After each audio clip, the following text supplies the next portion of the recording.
Assalamualaikum warahmatullahi wabarakatuh. Salam dan bahagia.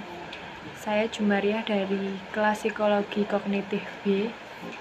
Ingin mempresentasikan hasil kerja kelompok tentang sensasi, persepsi, dan atensi. Kelompok 2 beranggotakan 3 orang, yaitu Galang Pangestu, saya sendiri, dan Apsarini Arwi Santi. Di sini saya akan menjelaskan tentang sensasi, yaitu proses penerimaan dan pengolahan informasi dalam diri individu dimulai dari proses penerimaan informasi yang paling awal, yaitu sensasi, kemudian diikuti dengan proses persepsi sampai proses penyimpanan dan penggunaan kembali informasi tersebut. Proses sensasi. Manusia selalu dikelilingi oleh berbagai sensasi. Contohnya, kita sedang berada di coffee shop. Telinga menangkap suara musik, hidung mencium wangian bunga. Proses sensasi. Melalui alat inderalah manusia memperoleh pengetahuan dan semua kemampuan untuk berinteraksi dengan dunianya. Proses sensasi. Sensasi adalah proses menangkap stimuli melalui alat indera. Berawal dari kata sense yang berarti alat indera yang menghubungkan organisme dengan lingkungannya. Kita mengenal 5 alat indera, yaitu penglihatan, pendengaran, perabaan, penciuman, dan perasa atau pengecap. Indera terpenting manusia adalah penglihatan, kemudian baru pendengaran. Manusia memanipulasi benda-benda dengan tangan sehingga indera peraba pun menjadi penting. Setelah kelima indera itu, dunia psikologi juga mengenal indera kinestesis dan vestibular. Kinestesis adalah indera yang memberi informasi tentang posisi tubuh dan anggota badan. Vestibular adalah indera keseimbangan, dan indera ini menolong menjaga keseimbangan, misalnya saat seseorang naik sepeda. Alat indera ini berada dalam di bagian dalam telinga. Proses sensasi terjadi saat alat indera mengubah informasi menjadi impuls-impuls saraf yang dimengerti oleh otak melalui proses transduksi. Agar dapat diterima oleh indera, stimuli harus cukup kuat dan melewati batas minimal intensitas stimuli. Misalnya, mata. Mata manusia hanya dapat menangkap stimuli yang mempunyai panjang gelombang antara 380 sampai 780 manometer. Sensasi dipengaruhi oleh faktor situasional dan faktor personal. Situasional faktor dari luar, yaitu lembutnya suara, tajamnya bebauan. Sedangkan faktor personal, hal-hal yang dimiliki seseorang, yaitu kapasitas alat indera, pengalaman, lingkungan, budaya. Contoh faktor personal dan situasi, yaitu keran bocor di malam hari dapat membangunkan Ibu Amir, sedangkan Pak Amir yang tidur di sebelahnya sama sekali tidak terganggu. Itu tadi penjelasan dari sensasi dan proses sensasi. Selanjutnya akan ada penjelasan tentang persepsi yang akan dijelaskan oleh Apsarini. Terima kasih. Salam dan bahagia, saya Apsarini tadi dari Psikologi Kognitif B. Saya akan menjelaskan mengenai persepsi.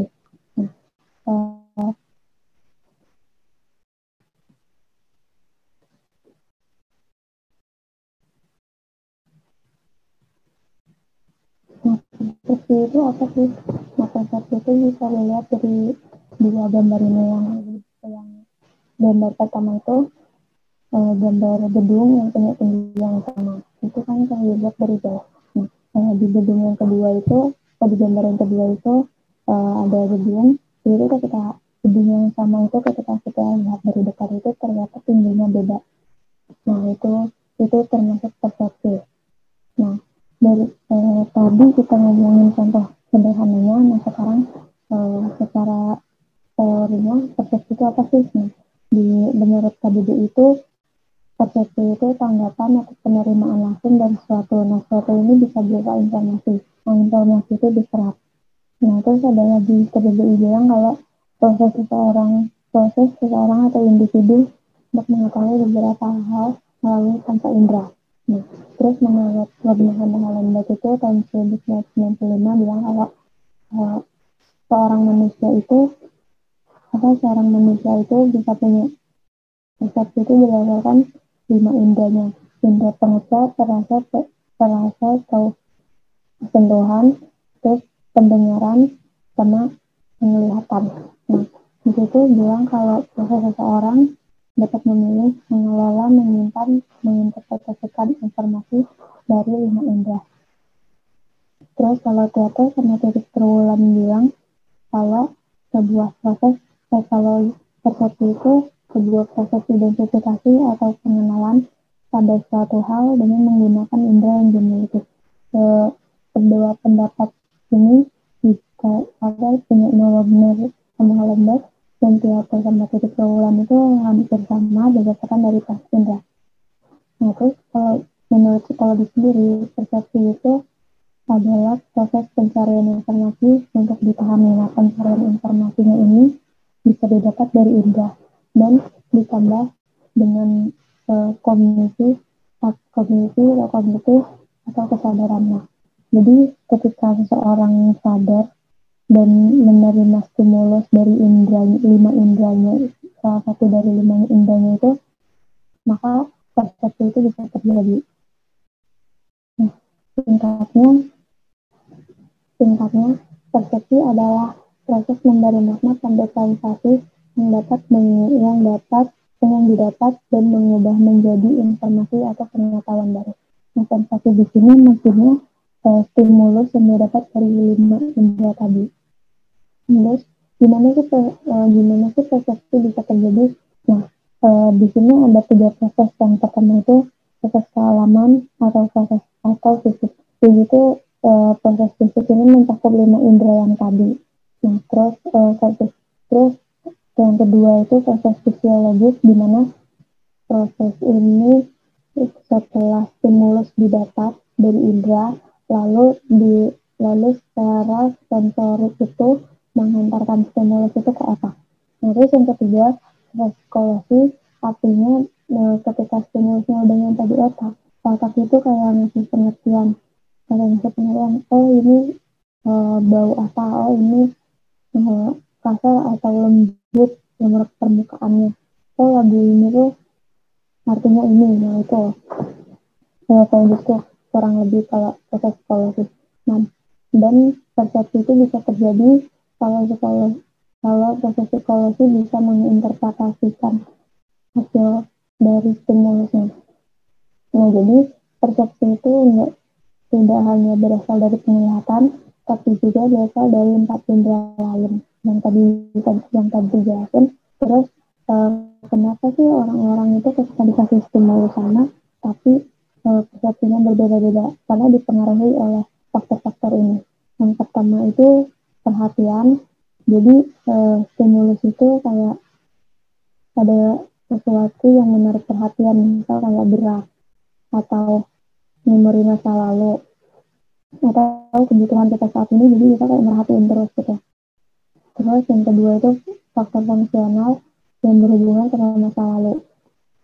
Jadi masa lalu di sini maksudnya ketika kita melihat satu benda atau foto gitu, terus kayak ngerasa flashback gitu ke belakang, kayak oh ini pernah kejadian ini di foto ini tuh gitu.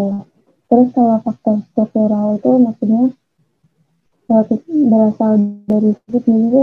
Ketika misal kita tangannya lagi basah nih, terus kayak ngelakuin ke stop kontak itu, ternyata kita kesetrum. Nah, itu jadi itu kayak nimbulin rasa kaget gitu kan. Nah, itu bakal seksual. Selain itu juga kayak misal nih lagi ngiris bawang gitu, tangannya keiris, kan sakit kan gitu. Sebenarnya udah terasa, biasanya tuh ada yang terasa, ada yang enggak, padahal sama-sama sakit juga ujung-ujungnya gitu. Itu faktor struktural. Misalkan dari saya, terima kasih.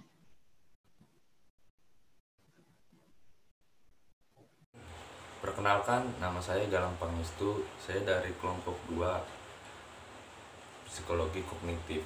Di sini saya akan mempresentasikan tentang afeksi. Yang pertama, apa itu afeksi? Afeksi menurut Kamus Besar Bahasa Indonesia itu adalah rasa kasih sayang dan perasaan dan emosi yang lunak. Terus menurut Goebel 1987, afeksi itu adalah suatu bentuk kebutuhan cinta dan kasih sayang yang di dalamnya terdapat unsur memberi dan menerima. Menurut Schutz dalam Sarwono 1991, afeksi adalah kasih sayang yang memiliki prinsip dasar perasaan untuk dicintai. Nah, menurut psikologi, afeksi itu didefinisikan sebagai sikap yang timbul karena adanya faktor eksternal dan bukan bawaan sejak lahir. Contohnya itu pengalaman atau situasi yang terjadi dengan orang lain.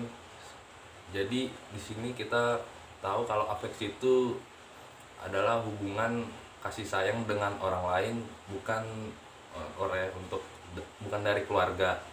Seperti contohnya pasangan laki-laki dan perempuan itu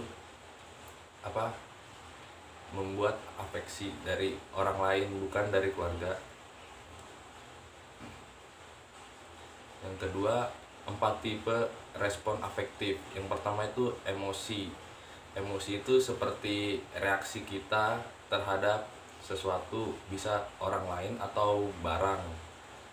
Terus perasaan tertentu itu perasaan suka atau tidaknya kita terhadap sesuatu tanpa adanya sesuatu kesadaran gitu, tanpa rasa sadar atau terhadap sesuatu, baik suka atau tidak suka.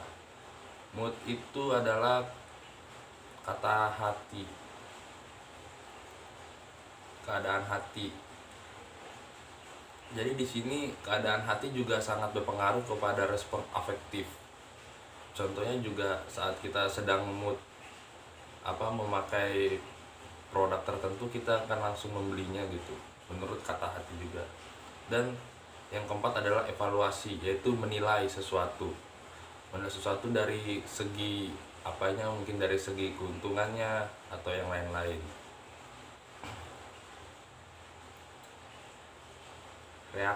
Nah, di sini ada proses afeksi. Yang pertama itu reaktif. Jadi yang reaktif tadi itu kayak sesuatu, contohnya kita ada perasaan dengan seseorang itu, kita akan tanpa sadar itu kita akan bereaksi dia gitu, secara suka atau tidak suka gitu. Terus fisiologis ini itu contohnya kita bertemu seseorang gitu,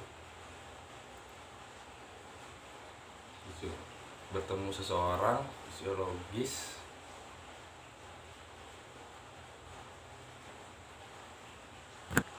Nah, fisiologis ini adalah contohnya saat kita bertemu seseorang itu kita ada rasa malu gitu, kita akan rasa malu melihat orang tersebut atau ada rasa percaya gitu kepada orang tersebut tanpa adanya rencana gitu. Terus ada proses evaluasi atau penilaian juga. Penilaian di sini kayak apa dia cocok apa tidak ke depannya gitu. Dan terjadilah afeksi, yaitu rasa kasih sayang dan cinta seperti itu. Ini bisa berlaku terhadap seseorang atau kepada barang gitu. Terima kasih.